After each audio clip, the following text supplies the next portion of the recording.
રાજ્યમાં ખેડૂતો માટે મહત્વની આગાહી કરવામાં આવી છે. રાજ્યમાં વિરામ બાદ ફરી એકવાર વરસાદ શરૂ થવાની આગાહી કરવામાં આવી છે. રાજ્યમાં આગામી 7 દિવસ વરસાદની આગાહી કરવામાં આવી છે.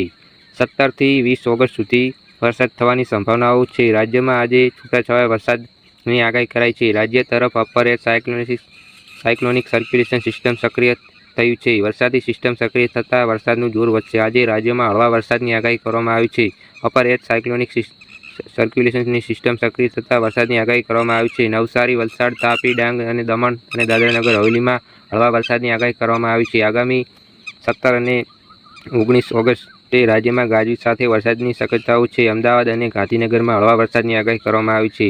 રાજ્યમાં મહત્તમ તાપમાન 35 ડિગ્રી આસપાસ નોંધાઈ શકે છે. હવામાન વિભાગે ફરી એકવાર રાજ્યમાં આગામી 7 દિવસ વરસાદની આગાહી કરી છે. હવામાન નિષ્ણાત અંબાલાલ પટેલે કરેલી આગાહી પ્રમાણે ઓગસ્ટના અંતમાં રાજ્યમાં ભારેથી અતિ ભારે વરસાદ ખાબકશે. આજથી રાજ્યમાં છૂટાછવાયા વરસાદની આગાહી કરી છે.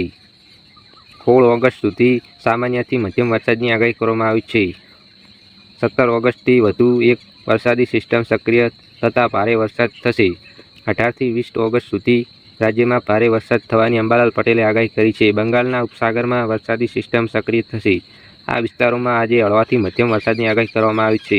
અંબાલાલ પટેલે બનાસકાંઠા, પાટણ, મહેસાણા, સાબરકાંઠા, ગાંધીનગર, અરવલ્લી, અમદાવાદ, મહીસાગર, ખેડા, આણંદ, પંચમહાલ, દાહોદ, વડોદરા, છોટાઉદેપુર, નર્મદા, ભરૂચ, સુરત, ડાંગ, તાપી, નવસારી, વલસાડ, દમણ અને દાદરાનગર હવેલીમાં, સૌરાષ્ટ્ર કચ્છમાં, સુરેન્દ્રનગર, રાજકોટ, જામનગર, પોરબંદર, જૂનાગઢ, અમરેલી, ભાવનગર, મોરબી, દ્વારકા, ગીર સોમનાથ, બોટાદ અને દીવમાં આજે હળવાથી સામાન્ય વરસાદનું અનુમાન લગાવ્યું છે.